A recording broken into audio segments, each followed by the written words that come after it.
मंगलम भगवान वीरो मंगलम गौतमो गणी मंगलम कुंद कुंदायो जैन धर्मोस्तु मंगलम सर्वमंगल मांगल्यम सर्वकल्याणकारकम प्रधानं सर्वधर्माणां जैनं जयतु शासनं सहजानंद चैतन्य प्रकाशाय महीयसे नमो अनेकांत विश्रांति महिमने परमात्मने। आचार्य कुंद कुंद देव द्वारा रचित पंचास्तिकाय संग्रह नाम का ग्रंथ है और इसकी 98 नंबर की गाथा। इस पर गुरुदेव का बहुत विस्तार से स्पष्टीकरण आया है। इस गाथा में कहते हैं आचार्य भगवान कि जगत में 6 द्रव्य हैं जिनमें 2 सक्रिय हैं और 4 निष्क्रिय हैं। तो जीव और पुद्गल जो सक्रिय द्रव्य हैं, तो जीव को सामान्य दो जीव पुद्गल को सामान्य निमित्त तो धर्म द्रव्य है ही, पर विशेष निमित्त की यहाँ बात की तो उसमें जीव को पुद्गलकरण और पुद्गल को काल द्रव्य का निमित्त बताया। इसके भावार्थ से अपन जो गुरुदेव ने स्पष्टीकरण लिया है वहाँ से देखते हैं। एक प्रदेश से दूसरे प्रदेश में गमन करना उसे क्रिया कहते हैं, है ना। यहाँ पर्याय को क्रिया नहीं कहा, पर्याय तो है ही क्रिया रूप, लेकिन यहाँ क्रिया की व्याख्या है कि वो कल आई थी ना टीका में, तो प्रदेशांतर की प्राप्ति हो ऐसे परिस्पंद रूप क्रिया को या परिस्पंदन रूप पर्याय को क्रिया कहते हैं। तो वही यहाँ व्याख्या गुरुदेव ने कही कि एक प्रदेश से दूसरे प्रदेश में गमन करना उसे क्रिया कहते हैं। 6 द्रव्यों में से जीव और पुद्गल क्षेत्रांतर करते हैं तथा कंप रूप अवस्था को धारण करते हैं, इसलिए ये 2 द्रव्य क्रियावंत हैं और बाकी के 4 द्रव्य निष्क्रिय हैं और निष्कंप हैं। जीव द्रव्य की क्रिया में बहिरंग निमित्त कर्म नौ कर्म रूप पुद्गल हैं, उसके निमित्त से जीव विकार रूप परिणमन करता है। जीव अपने शुद्ध चिदानंद स्वभाव की प्रतीति छोड़कर सक्रिय शरीर का संग करता है तो विकार होता है। कितने यहाँ से स्पष्टता देखो कैसे की। जीव द्रव्य की क्रिया, क्रिया माने इसके कंपायमान होने की दशा अथवा क्षेत्रांतर की दशा, उसमें बहिरंग निमित्त कर्म 9 कर्म रूप पुद्गल हैं, उसके निमित्त से जीव विकार रूप परिणमन करता। अब क्रम देखना पूरा। पुद्गल जो कर्म रूप है उसके उदय के निमित्त से, और ये शरीर के लक्ष्य से तो शरीर के निमित्त से, और शरीर और 9 कर्म में सभी आ गए, तो उसके निमित्त से जीव विकार रूप परिणमन करता है। कैसे हो जाता है विकार जीव को? कि जीव अपने शुद्ध चिदानंद स्वभाव की प्रतीति छोड़कर सक्रिय शरीर का संग करता है, लक्ष्य करता है, तो विकार उत्पन्न होता है। कल आई थी ना बात, देखो जीव सदैव सक्रिय नहीं है। जीव तो कर्म 9 कर्म का अभाव होते फिर साधी अनंत काल को निष्क्रिय हो जाता है, और पुद्गल सदैव सक्रिय है। हाँ, ये इसमें गुरुदेव ने एक बात ली है, आएगी कि कुछ ऐसे महास्कंद हैं जिनमें से परमाणु कभी बाहर निकलते नहीं, लेकिन उसको गौण रखे तो फिर उस पुद्गल को सामान्यपने सक्रिय ही कहा। जैसे पुद्गल परमाणु स्वतंत्र भी रहता है एक प्रदेशी, तो भी उसे गौण किया और स्कंद में सामान्यतया रहता है तो कायत्व कहा। ऐसे ही यहाँ पर लिया। अभी तो बात अपनी चल रही है जीव के बहिरंग कारण की, रहता नहीं, पर थोड़े समय भी रहे तो भी उस समय कायत्व नहीं है उसको, लेकिन फिर भी उसे गौण कर दो तो सामान्यतया वो स्कंद में ही रहता है, इसलिए उसे कायत्व कहा। ये अपने शुरू की गाथाओं में बात आई थी। स्वभाव है उसका, भेद संगात उसका स्वभाव है। हाँ, मिलना बिछड़ना, भेद संगात, ऐसा उसका स्वभाव है। अभी देखो कहाँ से बात उठाई है कि जीव द्रव्य की सक्रियता में बहिरंग निमित्त कर्म नौ कर्म रूप पुद्गल हैं, उसके निमित्त से जीव विकार रूप परिणमन करता है। अब ये विकार की बात बीच में क्यों की? इस हेतु से की है कि विकार जब तक करता है तब तक कर्म नौ कर्म का संग है ना, और विकार छूटने के उपरांत कर्म भी छूट जाते हैं और नौ कर्म रूप शरीर भी छूट जाता है और फिर क्रिया नहीं होती है। इसलिए विकार की बात बीच में ली कि पहले तो जीव द्रव्य की क्रिया में सीधा बात सिद्धांत रूप कही कि बहिरंग कारण निमित्त कर्म नौ कर्म रूप पुद्गल है। अब उसके निमित्त से जो वर्तमान में कर्म नौ कर्म का संयोग है, उनके निमित्त से जीव की परिणति में विकार रूप परिणाम है, परिणमन है।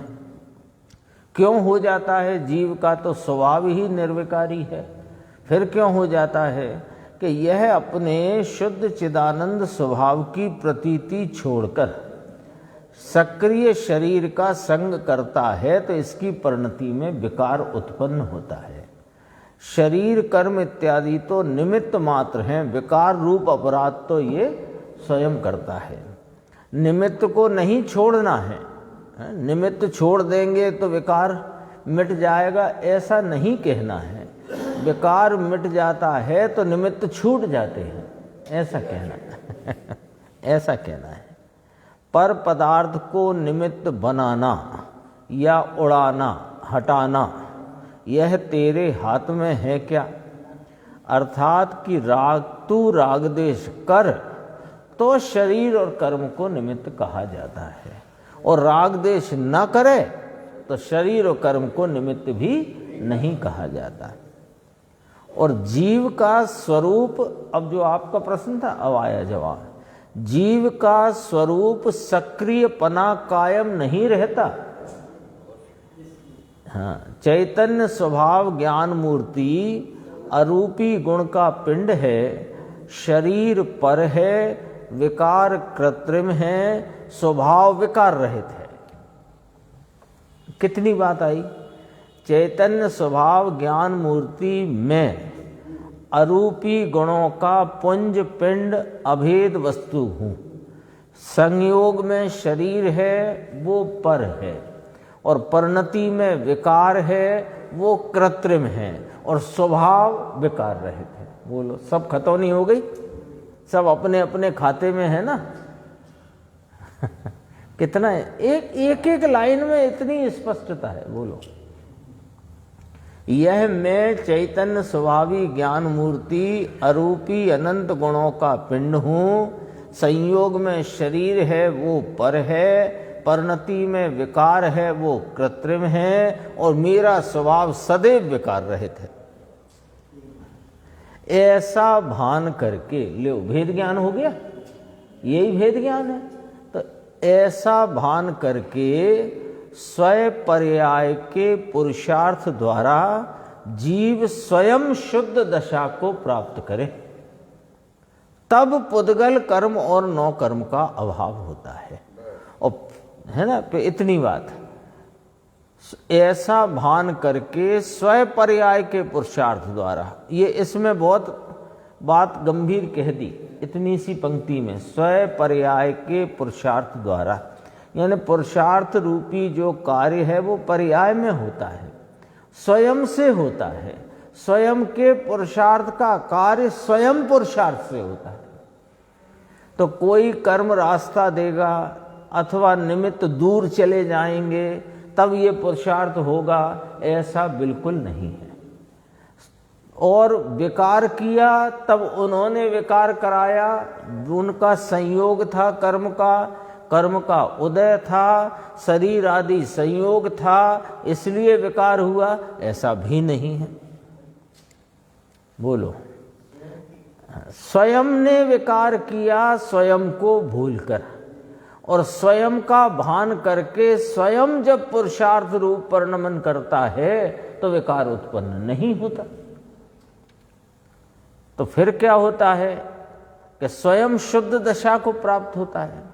तो स्वयं शुद्ध दशा को प्राप्त करे तब पुद्गल कर्म और नौ कर्म का अभाव होता है। संयोग से कर्म नौ कर्म का संयोग छूट जाता है। वे तो बने रहते हैं, वे कहाँ जाएंगे, जगत के द्रव्य हैं वे। अब देखो, क्षेत्रांतर होना वह जीव की स्वाभाविक क्रिया नहीं। पहले 6 द्रव्य का वर्गीकरण किया तो जीव पुद्गल को क्षेत्रांतर वाला बताया, और 4 द्रव्य को क्षेत्रांतर जिनमें होता ही नहीं ऐसा बताया। यही बताया ना। अब जीव और पुद्गल में क्षेत्रांतर सदैव होना, इस संदर्भ से जब विचार करें तो जीव को सदैव क्षेत्रांतर नहीं होता, इसलिए वह उसका स्वभाव नहीं है, और पुद्गल को सदैव क्षेत्रांतर होता है, इसलिए यानी वो गति क्रिया में सदैव परिणमता, अनादि अनंत, और जीव अनादि शांत गति क्रिया और निष्क्रिय सादि अनंत। क्या कितने रहस्य खुल करके गुरुदेव के व्याख्यान में आते हैं।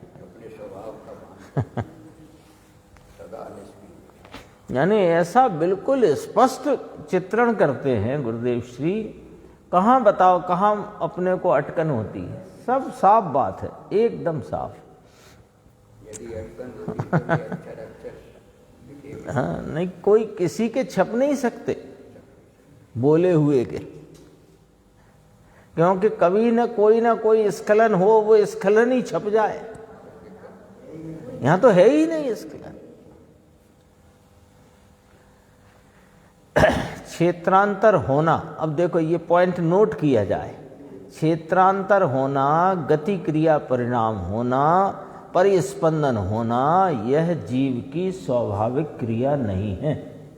ठीक है, यदि वह स्वाभाविक वस्तु हो तो कभी छूटे नहीं। और सिद्धों के तो निष्क्रियपना है, उनके तो कोई गति परिणाम है नहीं।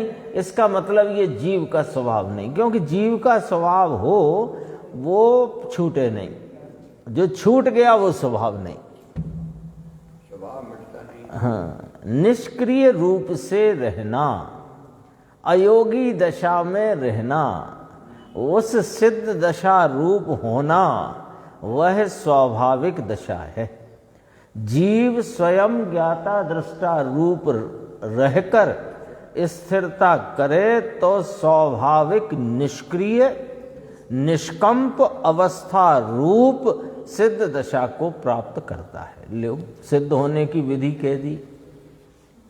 जीव स्वयं जब दर्शन मोहिनी का उपशम होगा तब सम्यक्त होगा, मोक्ष मार्ग प्रारंभ होगा। फिर चारित्र मोहिनी भी जब उपशम हो, क्षयोपशम हो, उसका क्षय हो, फिर मुझे मोक्ष होगा। ये कहाँ की गलती में पड़ गए भाई। हाँ, ये तो उधर नापतोल है। तुम्हारी पुरुषार्थ की प्रारंभ, यानी पुरुषार्थ के प्रारंभ होने से लेकर के उसके फल तक की बात का नापतोल यहाँ बताया है कर्मों की तरफ से, और उन्हें फिर तुम्हारे अंदर के परिणाम और कर्मों के हिसाब किताब को गुण स्थान की परिपाटी में बताया। लेकिन वास्तव में तो एक ही कार्य है, अपने स्वरूप को पहचान कर प्रतीति करना, उसमें लीन रहना, बस। दूसरा कौन सा काम है? देखो, जीव स्वयं ज्ञाता दृष्टा रूप रहकर स्थिरता करे, किसकी? अपने स्वभाव की। सुबह आया था, ध्येय भी यही है, विषय भी यही है, कारण भी यही है। नित्यानंद स्वभाव एक, निज शुद्धात्म स्वरूप, निज शुद्धात्म एव। आया था सुबह, सम्यक्त का कारण विषय ध्येय एक ही है। इस कारण से पुद्गल का निमित्त पाकर जीव क्रियावान जानना। लो, नक्की कर दिया। निमित्त पाकर प्रश्नवाचक, इसका अर्थ ये है कि निमित्त पाकर माने निमित्त आया तो अब जीव हिलने लग गया। ऐसा नहीं, ऐसा मानोगे तो ये गड़बड़ हो जाएगी। इसका मतलब फिर पुद्गल को जीव की गति क्रिया का कर्ता मान लिया तुमने। ऐसा नहीं है। देखो, जीव में नैमित्तिक पर्याय हुई, यानी जीव के स्वयं प्रदेश रूप कंपन, क्षेत्रांतर, गति परिणाम हुआ तो पुद्गल को निमित्त कहा है, बहिरंग कारण कहा है, बहिरंग हेतु कहा है। जीव की क्रिया का काल और उस समय पुद्गल का काल एक साथ है, ऐसा निमित्त नैमित्तिक संबंध बतलाते हैं। निमित्त नैमित्तिक संबंध के अपन ने कल भी बात की, पहले भी की। काल एक होना चाहिए, अन्य द्रव्य होना चाहिए, दोनों का परिणाम हो, उन परिणाम पर ही निमित्त नैमित्तिक पना लागू पड़ता है, और अनुकूलता अनुरूपता हो तब लागू पड़ता है। उसके भी नियम है ना निमित्त नैमित्तिक संबंध के। देखो यहां से पढ़ते हैं, अगला प्रवचन है, 4 पंक्ति पढ़ो तो पढ़ लेते हैं। इस जगत में 6 पदार्थ हैं, उनके द्रव गुण पर्याय स्वतंत्र हैं, उनकी क्षेत्रांतर होने की पर्याय भी स्वतंत्र है, परंतु अज्ञानी को भ्रम पड़ता है कि मेरे कारण से स्कंद खिसकते हैं। उससे कहते हैं कि भाई तेरे कारण से नहीं खिसकते, वे उनके कारण से खिसकते हैं। उसमें से ली आटे में से लोई, अब लोई हमने बेली तब तो वो रोटी जितनी फैली, तो वो स्कंद हमने ही तो खिसकाया। तो कन्ना ना उसमें काल द्रव निमित्त है। कौन हिसाब लगाए? क्योंकि इसे तो अनादि के पर के कर्तृत्व का मूलतः पुद्गल के कर्तृत्व का, और तो क्या इसे नशा चढ़ा है, अज्ञान छाया हुआ है। उससे कहते हैं कि भाई तेरे कारण से नहीं खिसकते, वे उनके कारण से खिसकते हैं। और सुनो, उसमें तेरा निमित्तपना भी नहीं है। ऐसा यहां बतलाना है। जीव तथा पुद्गल दोनों को क्षेत्रांतर होने में सामान्य निमित्त तो धर्मास्तिकाय है, परंतु यहां विशेष निमित्त बतलाना है। इसलिए जीव की क्षेत्रांतर क्रिया में पुद्गल को निमित्त कहा है, और पुद्गल स्कंदों के क्षेत्रांतर में काल को निमित्त कहा है। ये आचार्य भगवान ने यहाँ पर ये बात अपने सामने रखी है, उस जिसका खुलासा पूज्य गुरुदेव श्री और आचार्य अमृतचंद्र देव ने यहाँ किया। आचार्य देव ने टीका की, उसी का खुलासा गुरुदेव श्री करते हैं। देखो, यह पत्थर, वस्त्र, दाल, भात आते जाते हैं और शरीर की गति होती है, वह तो उसके कारण से होती है। उसमें अरूपी काल निमित्त है, काल द्रव्य अरूपी वह निमित्त है। यहाँ काल का बहिरंग कारण पाकर ऐसे शब्द लिखे हैं, तो क्या काल को खबर है कि मैं स्कंद को निमित्त हो जाऊं?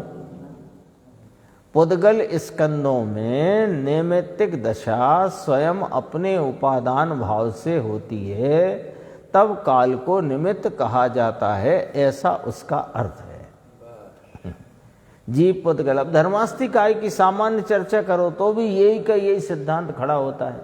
जीव पुद्गल जब स्वयं अपनी उपादानगत योग्यता से गति परिणाम को प्राप्त होते हैं, तब धर्म द्रव्य को निमित्त कहा जाता है, और गति पूर्वक स्थिति परिणाम को प्राप्त होते हैं तो अधर्म द्रव्य को निमित्त कहा जाता है। ऐसे ही पुद्गल में जो क्षेत्र, अब यहाँ विशेष निमित्त की बात है, सामान्य निमित्त की बात, विशेष निमित्त। कि जब पुद्गल स्वयं से क्षेत्रांतर रूप भाव से अपनी उपादानगत योग्यता से परिणमता है, नाम क्षेत्रांतर करता है, कंपन करता है, तो उसमें काल द्रव्य निमित्त होता है, ऐसा कहा जाता है।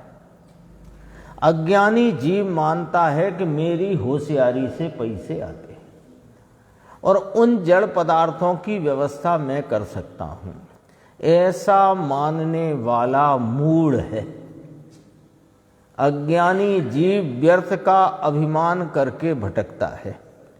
पैसे का आना जाना, शरीर में रक्त का घूमना, पुस्तकें आना जाना, वह सब जीव के कारण तो नहीं, परंतु उन परमाणुओं के आने जाने में उपादान कारण तो वे परमाणु स्वयं है, स्पष्ट है। और निमित्त कारण काल द्रव्य है, ऐसा यहां कहा गया है। तुम नहीं।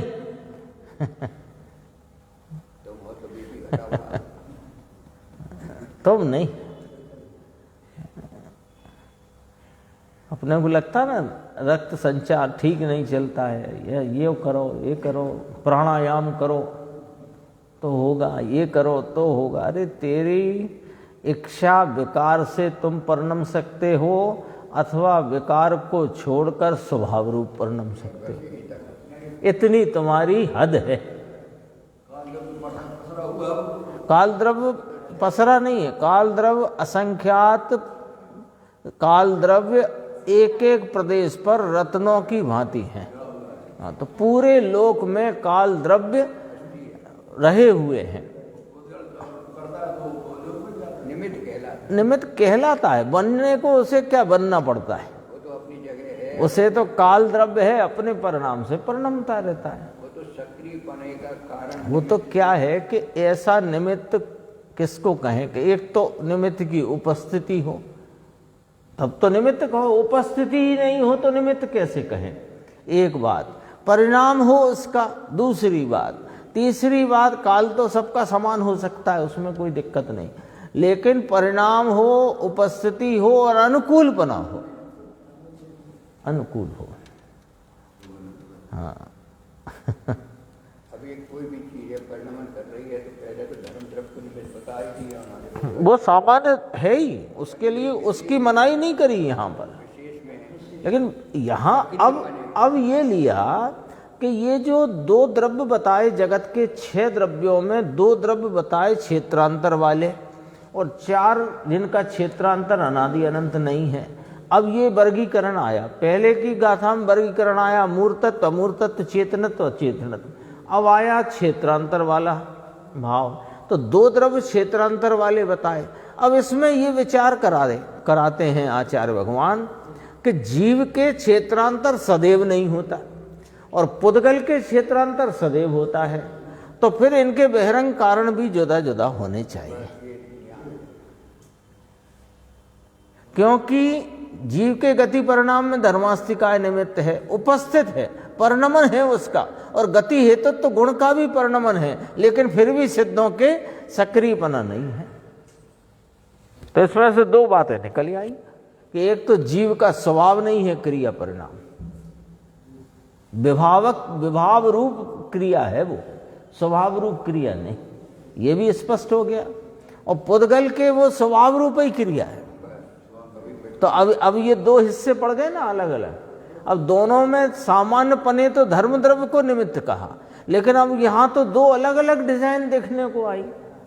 एक जो सदैव सक्रिय रहता है क्षेत्रांतर रूप, और एक सादी अनंत, वो अनादि शांत और सादी अनंत तक निष्क्रिय रहता है, अनादि शांत ही सक्रिय रहता है। तो ये तो 2 पना खड़ा हो गया।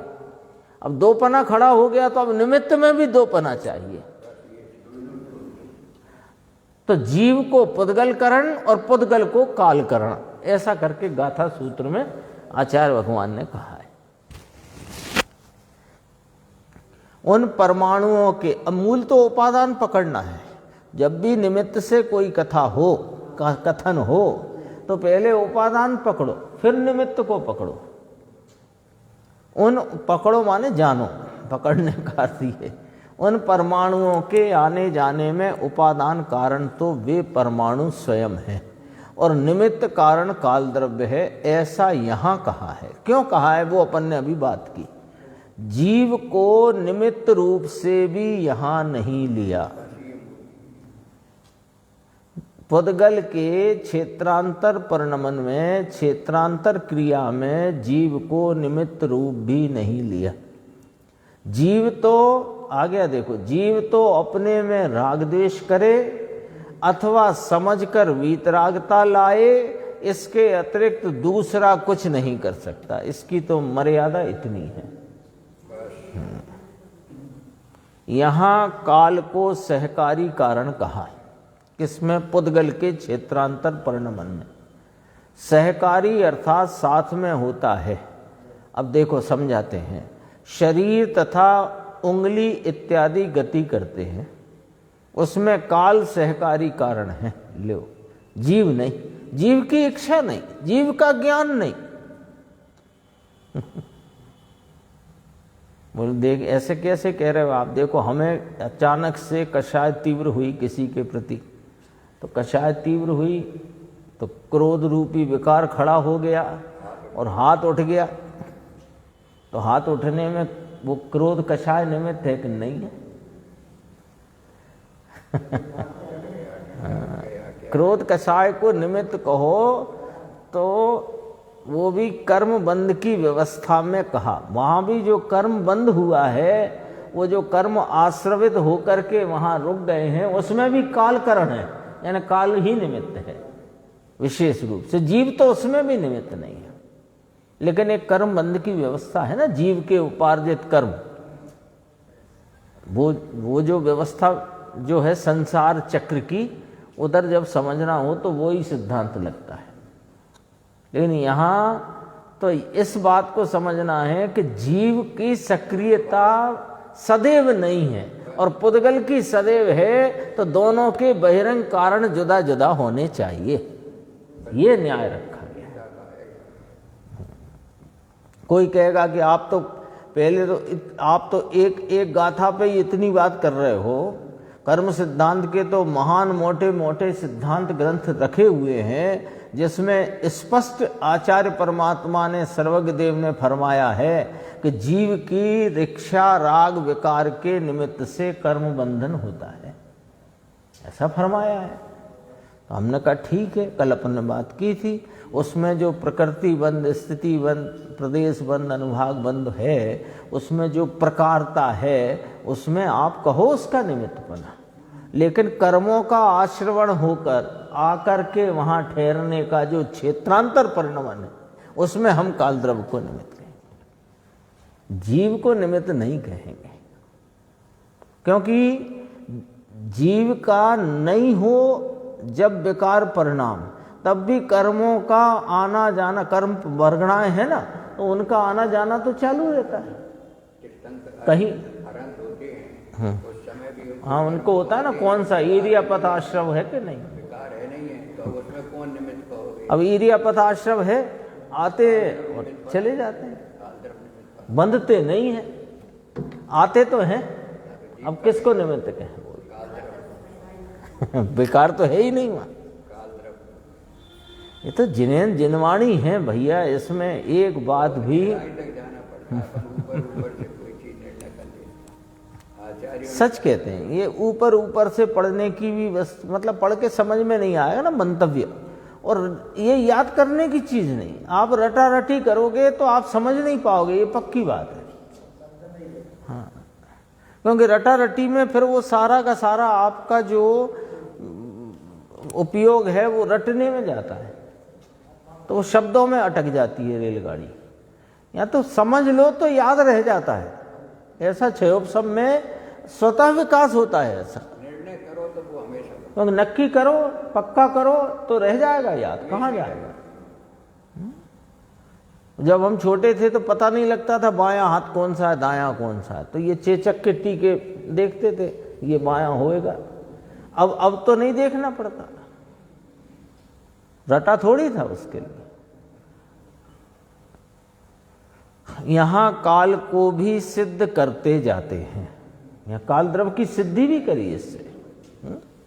काल शब्द है तो उसका वाच्य काल द्रव्य होना चाहिए।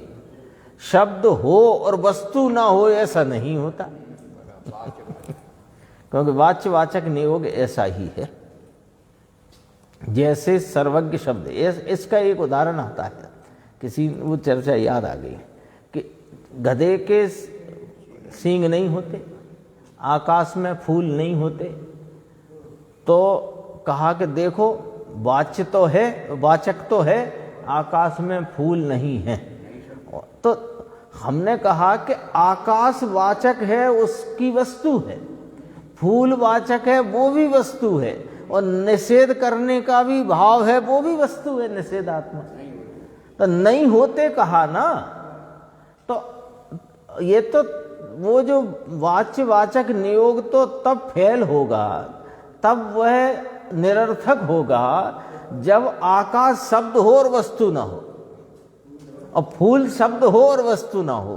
तो फूल शब्द भी है, फूल वस्तु भी है, आकाश शब्द भी है, आकाश वस्तु भी है, पर आकाश के फूल नहीं होते।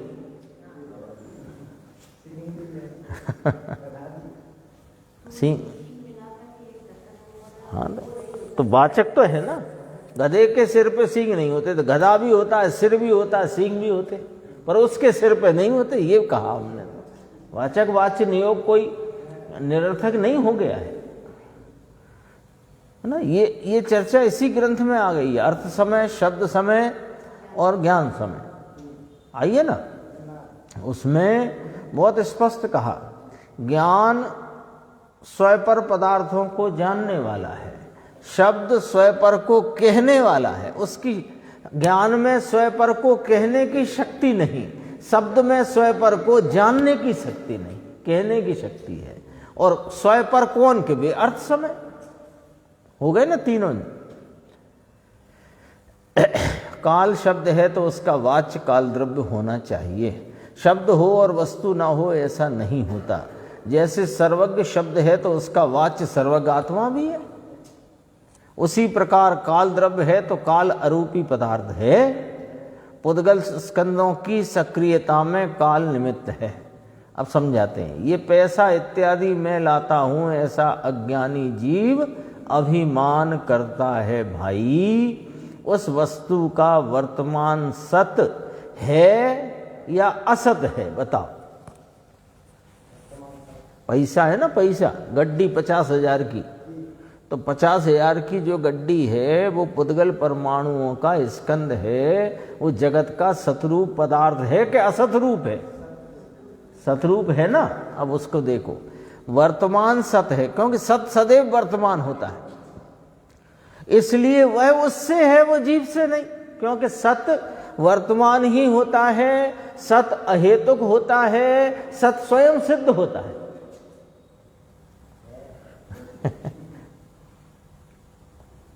यहां तो कहते हैं वह तो उसके कारण से क्षेत्रांतर होता है, उसमें जीव का निमित्तपना भी नहीं है। बैंक के काउंटर से निकलकर आपकी जेब तक 50,000 की गड्डी आई, उसमें जीव का निमित्तपना नहीं है, काल द्रव्य का निमित्तपना है। बहिरंग कारण आई अपने उपादान से, उसमें जीव का निमित्तपना भी नहीं है, परंतु काल निमित्त है। परंतु इतना विशेष है कि जीव द्रव्य की भांति पुद्गल निष्क्रिय कभी नहीं होता। इसी वजह से तो ये दो निमित्त अलग अलग विचार में लेकर के आचार्य परमात्मा ने सर्वज्ञ भगवान की वाणी के सार में से ये बात कही है, मन से थोड़ी कही है। क्योंकि काल द्रव्य रहता है, कर्म का उदय निमित्त खत्म हो जाता है। जीव शुद्ध होने के पश्चात कभी क्षेत्रांतर नहीं करता, और पुद्गल में ये नियम नहीं है। पुद्गल पर निमित्त से सदा क्रियावान रहता है। अब ये समझना इस लाइन को, पुद्गल स्वयं से सदा क्रियावान रहता है, इसलिए उसमें पर का निमित्त भी सदा होना चाहिए, ये कहा। यहाँ जीव और पुद्गल दोनों क्रियावान पदार्थ होने पर भी दोनों में भेद बताते हैं, है ना। हैं तो दोनों क्रियावान, ये ख्याल में आ गया ना अपने। अभी तो वर्गीकरण चल रहा है, काल आकाश द्रव्य तक की बात हो गई। अब 100 नंबर की गाथा आएगी, उसमें काल द्रव्य की बात करेंगे। तो 6 द्रव्यों का वर्गीकरण अमूर्तत्व अमूर्तत्व से किया, चेतनत्व अचेतनत्व से किया, अब क्रिया और सक्रियता और निष्क्रियता से किया। अब जीव पुद्गल 2 सक्रिय निकले, लेकिन जीव में एक बात ये खास निकली कि वो सदा सक्रिय नहीं रहता और पुद्गल सदा सक्रिय रहता है। तो फिर उसमें निमित्त भी अलग अलग सिद्ध करना पड़ेंगे, जानना पड़ेंगे क्या है। जहां तक जीव सिद्ध की कहाँ यही था ना, हाँ, जीव अपने शुद्ध आत्मा का भान करके सिद्ध दशा पा जाए, पश्चात कभी क्षेत्रांतर नहीं करता। जहाँ तक जीव सिद्ध की पूर्ण दशा प्राप्त न करे तब तक क्षेत्रांतर करता है। सिद्ध भगवंत एक स्थान में विराजते हैं, वे गति नहीं करते, परंतु पुद्गल में ऐसा नियम नहीं है। पुद्गल परमाणु अकेला हो जाए तो भी क्षेत्रांतर करता है, और दूसरे स्कंद साथ में मिल जाएं और क्षेत्रांतर करे, ये तो अपन देखते ही हैं प्रकट। परमाणु है उसकी तो शक्ति है, पार है। हाँ, वो तो एक समय में 14 राजू गमन करे, ऐसी इसकी शक्ति। इसलिए पुद्गल को सदा क्रियावान कहा है। अब देखो, यहाँ पुद्गल को सदा क्रियावान कहा है, उसका अर्थ यह है कि जीव की भांति पुद्गल सदा स्थिर हो जाए ऐसा नहीं होता। जीव तो हो जाता है, शुद्ध दशा को, परिपूर्ण दशा को प्राप्त करके फिर वह निष्क्रिय हो जाता है, सक्रियता से छूट जाता है। एक परमाणु पृथक पड़कर शुद्ध हो और अमुक समय स्थिर भी रहे, वापस क्षेत्रांतर करता ही है। हाँ, वो ऐसा नहीं रह सकता कि वो सदैव के लिए निष्क्रिय हो जाए। सिद्ध की भांति क्षेत्रांतर करे ही नहीं, ऐसा नहीं है। शांत रह सकता है। अब देखो, इसमें यहाँ थोड़ी गुरुदेव ने बात रखी, वो भी ध्यान करना। और अचेतन महास्कंद में कितने ही परमाणु वहीं के वहीं पड़े हैं जो कभी क्षेत्रांतर नहीं होते। ऐसे महास्कंदों में परमाणु हैं, वे वहीं हो जाते होंगे पर क्षेत्र ऐसे नहीं बदलते हैं। यह बात गौण करके परमाणु स्थिर नहीं है परंतु क्रियावान है सदैव, इस अपेक्षा से सदैव क्रियावान या सदा क्रियावान कह दिया है। क्रियावती जो क्रियावान बना है वो खत्म नहीं होता। जीव के तो स्वभाव में क्रियापना है नहीं, ये तो विकार रूप भाव या विपरीत रूप भाव में होता है। यदि ये स्वभाव होता तो सिद्धों को वो योग चलता ही रहता, निष्कंप दशा प्राप्त होती ही नहीं। लेकिन ये लिया यहाँ सिद्ध के निष्क्रिय स्वभाव के सामने पुद्गल का क्रियावान स्वभाव बताया और उसमें काल द्रव्य को निमित्त बताया। और भी लिए देखो चर्चा। अब यहाँ काल को निमित्त बतलाया है, वह विशेष निमित्त है। 6 द्रव्यों में प्रत्येक गुण की प्रत्येक पर्याय के परिणमन में काल निमित्त है। काल वर्तना हेतु तो गुण वाला है ना, वह तो सामान्य निमित्त तो है ही।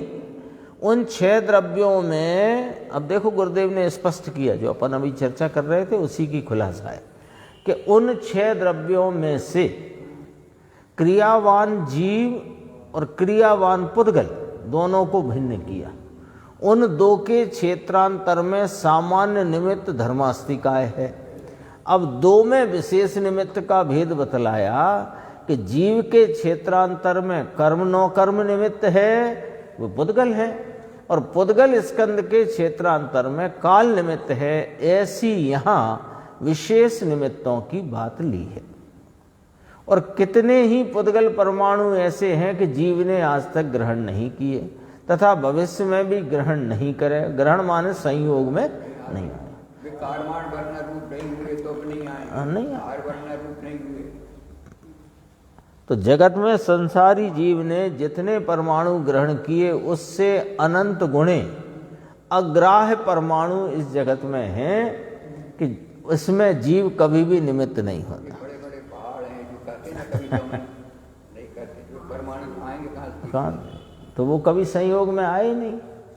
सब पुद्गल परमाणु में जीव निमित्त रूप से सदा काल नहीं हो सकता। परावर्तन में ये कहा कि सबको ग्रहण नहीं कर ले। हाँ, वो तो एक सामान्य अपेक्षा लेकर के बात करेगा। लेकिन अब जब परमाणु हैं कितने कि अनंत, वो अनंत ऐसे हैं कि जो इन वर्गणाओं को प्राप्ति नहीं हुए, जो वर्गणाओं का जीव का संयोग होता है, उन वर्गणाओं को प्राप्त नहीं हुए। व्यक्ति जो आहारक, औदारिक, तेजस, कारमाण और भाषा वर्णा इत्यादि। तो भाषा वर्णा भी वास्तव में तो जीव ग्रहण करता ही नहीं, वो तो बाहर के बाहर ही होता है उसका काम है। मनोवर्णा का तो हाँ एक वो भी है। लेकिन कई वर्गणाएं या कई स्कंद ऐसे हैं जिनमें जो परमाणु रहे हैं उनका कभी संयोग नहीं हुआ। इसमें तो देखो गुरुदेव की बात कभी आगम से हटकर आती नहीं। कभी स्वाध्याय में नहीं लिया हो तो कहते हैं हमने अनुभव में तो आती है वो बात। नहीं लिया हो तो हमें कहीं देखने में आई नहीं। जगत में संसारी जीव ने, एक बार गुरुदेव बताते 24 वर्ष का गर्भ 12 साल का एक बार फिर को नहीं होता है, आगम में से देख के बताया, ऐसे नहीं। पौनी सेकंड की नींद आगम से है, कैलकुलेशन, ऐसे नहीं। अब तुम्हें नहीं समझ में आए तो तुम समझने की चेष्टा करो। शंकर आदि के जीव हैं जो पहले सम्यक छाया किए हैं, फिर गर्भ में आते हैं, किंतु जो अनुभव है चौथे स्थान में 6 महीने के अंतराल में होना चाहिए। हाँ, उसकी भी बात कहते हैं। बताते हैं कि मेरे अनुभव में तो आता है कि होना चाहिए। हाँ, क्योंकि शुद्धोपयोग 6 महीने में हो ही हो, नहीं अन्यथा सम्यक्त से छूट जाए। भले वो असंख्यात समय का, अल्प काल का हो, उससे कोई बात नहीं है। यहाँ पर बात कही कि संसारी जीव ने जितने परमाणु ग्रहण किए हैं उससे अनंत गुणे अग्राह्य परमाणु इस जगत में है। इसमें जीव कभी भी निमित्त नहीं होता। ग्रहण का अर्थ संयोग लेना है ना। सब पुद्गल परमाणु में जीव निमित्त रूप से सदा काल नहीं होता, जिससे सबको गति में सदा काल निमित्त हो। ऐसा काल है कि जो अनादि अनंत निमित्त है। काल अनादि अनंत निमित्त रूप रहता है और पुद्गल परमाणु अनादि अनंत क्रियावान रहता है। इसलिए काल करण कहा। क्योंकि निमित्त नैमित्तिक तो तभी घटित होगा ना, अन्यथा कैसे होगा। वो दोनों आ जाए, दोनों की उपस्थिति चाहिए, दोनों का परिणमन चाहिए, अनुकूलता अनुरूपता का उसमें व्यवहार चाहिए। ये 3 पॉइंट अपन ने कल पढ़े थे, जिसमें ये मूल बात है। एक बार बस ऐसे ही पढ़ लेते हैं। जीव पुद्गलों के क्षेत्रांतर में सामान्य पने धर्मास्तिकाय निमित्त है, ये तो सामान्य बात हुई। विशेष बात है कि जीव के सक्रिय पने में पुद्गल निमित्त है और पुद्गल के सक्रिय पने में काल को निमित्त लिया, जीव को नहीं लिया, क्योंकि सभी पुद्गलों को जीव निमित्त नहीं होता, जबकि काल तीनों काल रहता है, होता है, परिणमता है। इसलिए पुद्गल के सदैव सक्रियता को निमित्त काल द्रव्य को कहा। जो जीव काल को नहीं मानते उनको पुद्गलों में काल निमित्त है ऐसा कहकर काल की सिद्धि की है। जीव और पुद्गल क्रियावान होने पर दोनों के सक्रिय पने में अंतर है, कल आ गई थी ये बात। जीव सिद्ध होने पर निष्क्रिय होता है, इसलिए क्रियापना वह जीव का मूल स्वभाव नहीं, जबकि पुद्गल परमाणु पृथक पड़ने पर भी वापस क्रियावान होता है। इसलिए सक्रियपना उसका स्वभाव है और सक्रियपना जीव का स्वभाव नहीं। स्पष्ट किया। इसलिए पुद्गल को सदा क्रियावान कहा है। इसलिए पुद्गल हमेशा चलाई करते हैं ऐसा उसका अर्थ न लेना। सिद्ध की भांति वे सदा स्थिर नहीं रहते, यह बतलाने के लिए सदा क्रियावान कहा है। ये अर्थ समय की बात चलती है। पदार्थों का स्वभाव बताते हैं कि तू पदार्थों का ज्ञान कर।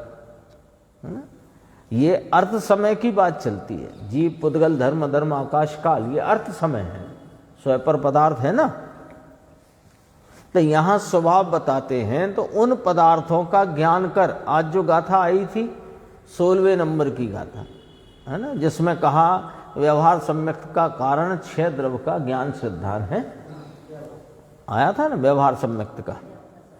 और निश्चय सम्यक का कारण तो नित्यानंद स्वरूप एक है ना, निज शुद्धात्म एव। तो यहाँ कहा तू पदार्थों का ज्ञान कर। ज्ञान करने से क्या होगा कि अज्ञान छूट जाएगा। अज्ञान छूटने से क्या होगा कि राग द्वेष छूट जाएगा। यही व्यवस्था है कि ज्ञान करना है। मैं ज्ञान स्वरूपी हूँ, तो स्वयं पर पदार्थों का यथार्थ ज्ञान होने पर अज्ञान का मिट जाता है। अज्ञान रहेगा नहीं जब ज्ञान हो गया तो। और ज्ञान होने से स्वयं को स्वयं और पर को पर जानता है। तो जब स्वयं को स्वयं पर को पर जानता है तो राग द्वेष भी क्रमशः मिट जाते हैं। तो अज्ञान और राग द्वेष को छोड़ो, ऐसा कहते हैं। ये पुस्तक यहाँ से हटी, ऐसा क्यों? अज्ञानी को दृश्य पदार्थों में भ्रम पड़ता है। इसे जो दिखाई देता है, यहाँ से इसे भ्रम की उत्पत्ति हो जाती है।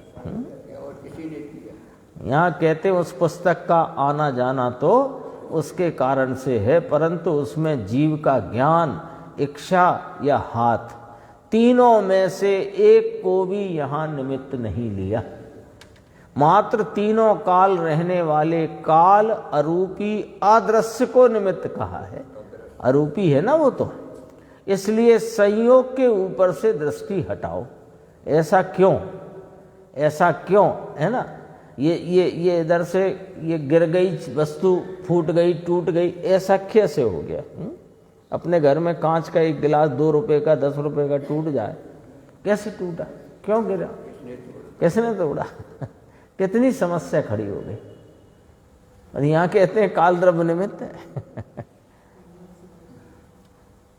संयोग के ऊपर से दृष्टि हटाओ। ऐसा क्यों? अरे ऐसा क्यों? ऐसा प्रश्न का स्वभाव में अवकाश नहीं है। है ही नहीं, उसकी व्यवस्था है, उसका अपना उपादान है। हाँ, मिलना बिछोड़ना उसमें त्रिकाल स्वभाव पड़ा हुआ है, और उस समय जो परिणमन हुआ वो उसका उस समय का क्षणिक उपादान है। अब प्रश्न क्या? क्यों हुआ? कैसे हुआ? क्यों हुआ? ये प्रश्न का स्वभाव में कोई अवकाश ही नहीं है। स्वभाव ही ऐसा है। तू जानने देखने वाला है। देखो क्या कहते हैं, तू जानने देखने वाला है, तू ज्ञाता दृष्टा पदार्थ है। ऐसा निश्चित किए बिना शांति नहीं होगी। ये ऐसा क्यों चलता ही रहेगा। कितने ही अज्ञानी ऐसा भी तर्क करते हैं कि अपने तो आरंभ नहीं करना है ना, आरंभ नहीं करना। अपने को आरंभ परिग्रह का त्याग करते ना, अपने को आरंभ नहीं करना। मंदिर प्रतिमा इत्यादि बनाने का अपने को आरंभ नहीं करना है ना। ये एक आरंभ त्याग प्रतिमा होती है ना। हाँ, अभी तो वो प्रतिमा वाले तो रह गए पीछे। और जो महाव्रती हैं वे आरंभ में उलझे हैं। यहाँ तो दूसरी बात मन, हाँ सब चल रहा है। मंदिर प्रतिमा इत्यादि बनाने का अपने को आरंभ नहीं करना। तो पूछा जाता है क्या उन जड़ पदार्थों की अवस्था को तू कर सकता है जो ऐसा संकल्प ले रहा है मैं आरंभ नहीं करूंगा? यहाँ तो उल्टी बात कहना है। जो चल रहा है जगत में वो तो उल्टा चल ही रहा है। यहाँ तो कर ही नहीं सकता, ये कहना है। क्या शुभ राग से वे जड़ पदार्थ होते हैं? मुझे ऐसा बड़ा भव्य मंदिर बनाने का भाव, शुभ भाव आया है, ऐसे भगवान पधराने का भाव आया है, उससे वे जड़ पदार्थों की क्रिया हो रही है। उसमें काल द्रव्य निमित्त है कि जिससे अब उस प्रकार का शुभ राग रोककर जो मंदिर आदि होने वाले हैं उन्हें रोक दूं, ऐसा तू मानता है क्या? ये मान्यता भ्रमणा है। आरंभ के स्वरूप को ही नहीं समझता। अब देखो आरंभ का स्वरूप समझाते हैं, है ना। शॉर्ट में अपन ले लेते हैं इसको। जीव के शुभ राग के कारण मंदिर नहीं होते, और शुभ राग ना करे तो मंदिर रुक जाए, ऐसा भी नहीं।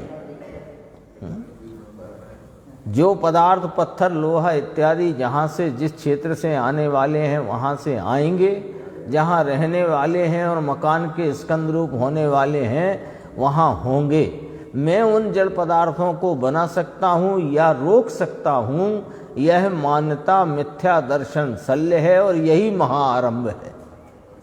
कर सकता हूँ आरंभ जड़ पदार्थों में नहीं रहता, आरंभ का भाव तो जीव के परिणाम में रहता है, मान्यता रूप अथवा परिणति रूप। यहाँ तो कहते हैं जड़ पदार्थ उसके कारण से आते जाते हैं, उनमें जीव निमित्त भी नहीं है, मंदिर आदि बनते हैं, उसमें काल को निमित्त कहकर जीव के शुभराग के निमित्त पने को उड़ाया है।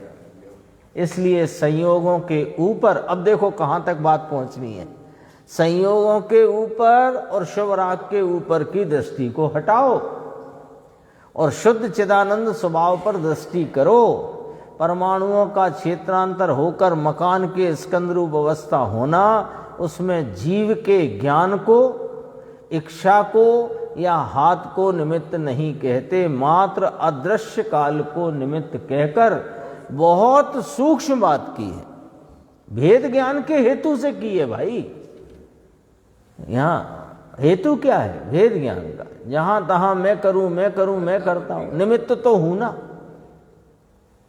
जगत के दृश्यमान पदार्थों की संयोगी दृष्टि उठाओ, ऐसा कहने का भाव है।